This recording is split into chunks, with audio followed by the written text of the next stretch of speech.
Hello everyone, welcome along. Rich Hagon alongside the man who actually does know how to draft Merfolk, and that's Paul Cheon. Now, you didn't actually have a hand in creating the Merfolk for this set, because you joined R&D by then, right? No. I've already had Luis come up to me and blame me for a lot of different things that came out of Ixalan, but I had no part in any of Ixalan, not yet. So is it actually your fault that Team Channel Fireball don't have 6 Hall of Famers in it? yeah, maybe that's it, yeah. Okay, so let's give a sense of Merfolk in general. Let's take a look at what they're trying to do. They take advantage of +1/+1 counters to ensure their creatures are exactly the right size. Now, those +1 counters often end up on creatures that can't be blocked, providing a path to victory, and this tribe often plays as a tempo deck. What do we mean by a tempo deck?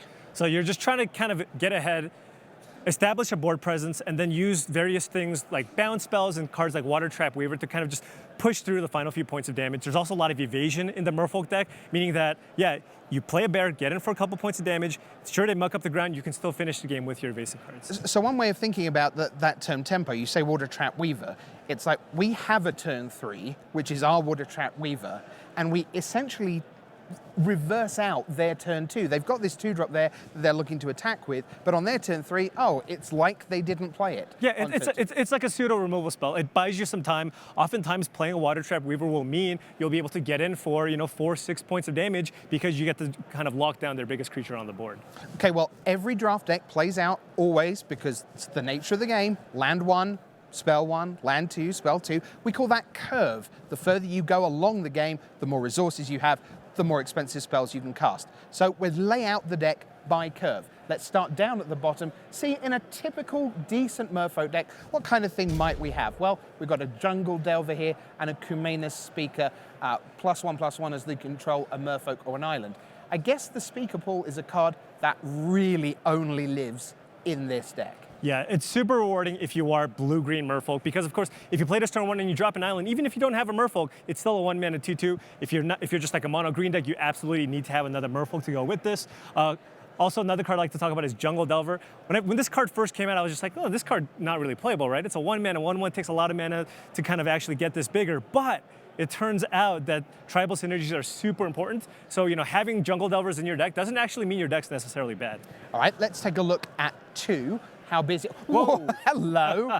Okay, so this is really where the action happens. So much to talk about here. We've got a pair of Deep Root Warrior, Ixalan's Keeper, the 0/3 Merfolk Branchwalker, 2/1 that explores, River Sneak unblockable, and a pair of Shaper Apprentice. Then the spells, you've got your 2 River Herald's Boon, which is, I think they've been a little greedy there because I'm not sure how many decks get 2 River Herald's Boon, but still that's nice, and 1 with the Wind.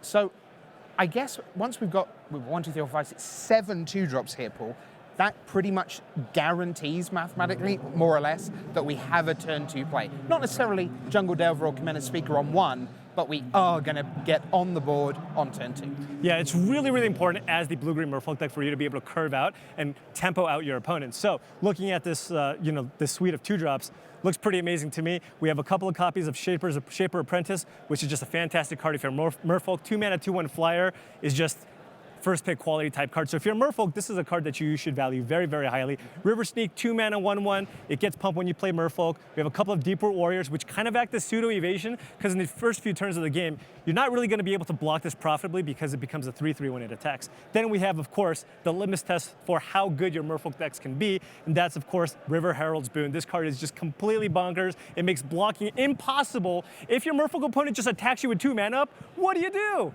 Probably just take the damage. Then we have 1 with the Wind, which is just nice with some of the 1-drop Merfolk. Gives you, a little bit of reach along with all the other cards here. All right, now, because we've got so many 2-drops, remember, in a 40-card deck, you're looking at 22, 23, maybe 24 actual cards, plus your 16 land. So we're already halfway through the deck in that 1 and 2-drop slot. So maybe not so much space for powerful late game things. Let's see how the deck plays out. Here's 3, and again, a lot more cards here. Tishana's Wayfinder Explores, Vineshaper Mystic, a pair of Water Trap Weaver that we've already talked about, that idea of gaining tempo, stopping what your opponent just did, buying yourself time. Shapers of Nature, it's gold, Paul, but that's all often a trigger for a card that's going to be pretty powerful, and also that it's going to belong in this archetype. Can you talk a bit about what we call, or what you call indeed, signpost uncommons? Because that's a sort of relatively new addition to the kind of drafting world over the last, I guess, 3-4 years. Yeah, well, specifically in this format where it's a very tribal focused set, it's really important for you to be able to pick up these signals. If you see a card like Vineshaper Mystic or Shapers of Nature, 4th or 5th pick, that's a pretty good indication that that tribe is open, and you want to be able to jump in as quickly as possible, because if you are the only person drafting a specific archetype, you get rewarded a lot. Like cards like Shapers of Nature, Vineshaper Mystic, they do a ton of work if you're actually open in those colors. Same thing with vampires, you know, if you somehow miraculously get like a Maverick Fane 3rd pick, maybe you should be in vampires. Okay. Now, I want to ask you about this Depths of Desire down here, because there's plenty of words on the card, but I'm noticing we're already up to 19 cards in our deck. So once we get past return target creature to its owner's hand, this treasure artifact, is that something we particularly care about in the Merfolk deck? It's not like we're really going to be powering out a lot of stuff late game. It's really, Depths of Desire in a Merfolk deck almost seems to stop at the point where it's 3 mana, return target creature to its owner's hand. Yeah, for the most part, this is, again, a tempo card, a card that allows you to just kind of get some blockers out of the way. It's, you know, as a blue-green deck, there's not a lot of ways to interact with your opponents, especially their creatures, and Depths of Desire is kind of one of those ways you can kind of get a pesky creature off the board. Another, you know, very commonly played, highly desirable card is a card like Mark of the Vampire, which is played in a lot of black decks. You need to have a way to deal with it in a blue-green deck. Bounce is really the only way to go. So what that implies is that although there are some quite cute things you can do with targeting your own creature, like for example, I'll bring a Water Trap Weaver back at end of your turn, I'll replay my Water Trap Weaver to tap something else down again. The way you're describing it, Depths of Desire is really designed to be a, quote, removal spell for the blue-green deck, so you're actually going to want to be very patient with it and not do the cute stuff with, oh, I'm just going to bounce my own guy, save my own guy. Mostly it's about interacting with them. Yeah, now you can use this to save your own guys, but it is pretty mana inefficient to be able to, you know, spend your 3 mana removal spell to bounce your 3-drop and then play it again. That just costs a ton of mana for you to actually get a lot of value out of that. You want to actually just use this as kind of more of a tempo card. It's sort of anti-tempo in a way, right? So not what you necessarily want to be doing. Let's carry on. Let's look at our 4-drops. Not many going to be here. 4, we've got a couple of Jade Guardian, the Hexproof, of course, Tempest Caller there. I'm intrigued by this Run Aground card because 4 mana for what looks like a pretty ordinary effect. Is this good? Well, that's the thing. Normally, if it was a 4-mana bounce effect where you cast this card and you just straight up return the creature to the opponent's hand, that is not a good effect. That is an overcost effect. But the fact that this puts the card on top of your opponent's library means that you're not actually losing out on a card, in which case I think the card is actually pretty playable. Okay, right. So there is a very big difference then for people trying to evaluate, because it leaves the battlefield, but the fact it goes there rather than there really changes its impact. It takes away a draw step from this. So effectively, you're trading kind of 1-for-1.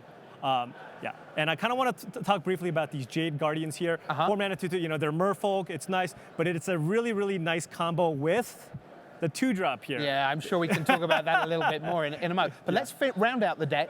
Here at 5, what have we got? Well, it's just a pretty unexciting common. It's Windstrider. It's a 3/3. It flies. It's got flash, little bit of upside. Not a spectacular card, but it is a card that's going to round out your curve. And if you are ahead by the time you've gone a Merfolk Branchwalker on 2, a Water Trap Weaver on 3, maybe a pair of 2-drops on 4, then it turns out when they breathe a sigh of relief and you go past the turn on 5, well, I've got my 3/3 flyer, just waiting for the end of your turn. Yeah, and not only that, if your Merfolk opponent passes a turn with 5 mana up, you now have to respect the fact that they can have this card, meaning, you know, if you don't have a combat trick and you have a couple of 2/2s on the board, it's really hard for you to actually attack.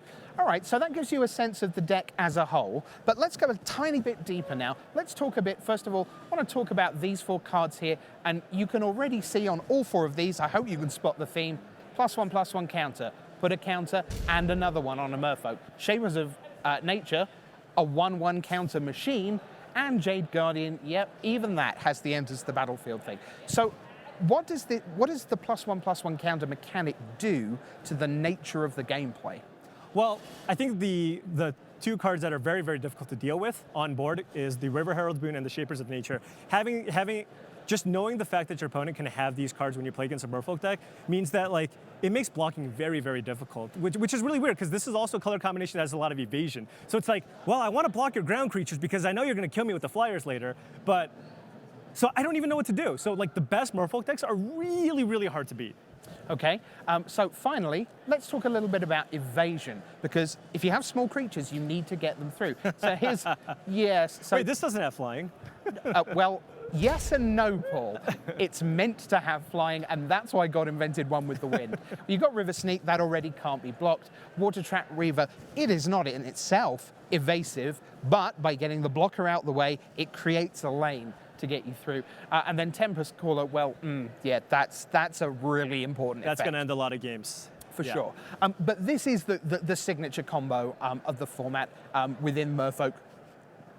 Not a lot to say about it, really. It's just really good. Yeah, it's just the wombo combo, if you will. At the common slot, you get both of these cards, and it's a 5/5 flying hexproof creature that you can just assemble off of these two cards.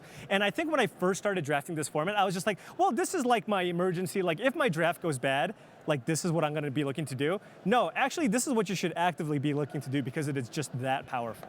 All right, so there you go. That's the world of Merfolk. Look for that combo, because it's pretty easy to win once you get that assembled, but lots of 2-drops, lots of evasion, +1/+1 counters going around. Those Shapers of Nature, pretty tough to beat too. For Paul Cheon, I'm Rich Hagan with another Draft Archetype Blueprint.